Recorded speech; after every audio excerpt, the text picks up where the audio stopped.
A perceptron, although a simple unit, forms the foundational block of artificial neural networks.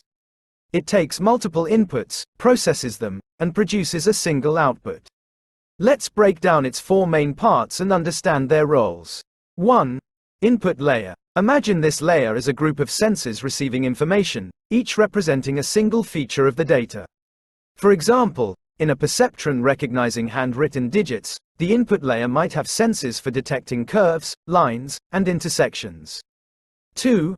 Weights and bias. Each input is associated with a weight, acting like a knob controlling its influence on the output. Higher weights indicate a stronger influence. Additionally, a bias term acts as a constant offset, allowing the perceptron to learn patterns that might not be perfectly centered on the origin. 3. Weighted sum. Think of this as a mixing bowl where each input's value is multiplied by its weight and then all the products are added together, along with the bias.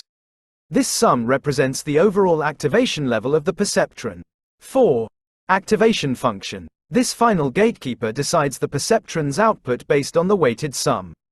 Common activation functions include the step function, which outputs 1 for positive sums and 0 for negative ones, and the sigmoid function, which outputs values between 0 and 1, allowing for softer thresholds. In essence, the perceptron learns by adjusting its weights and bias based on training data. By tweaking these knobs, it can gradually build decision boundaries to classify information or make predictions. Remember, the perceptron is a simple model, best suited for linearly separable problems.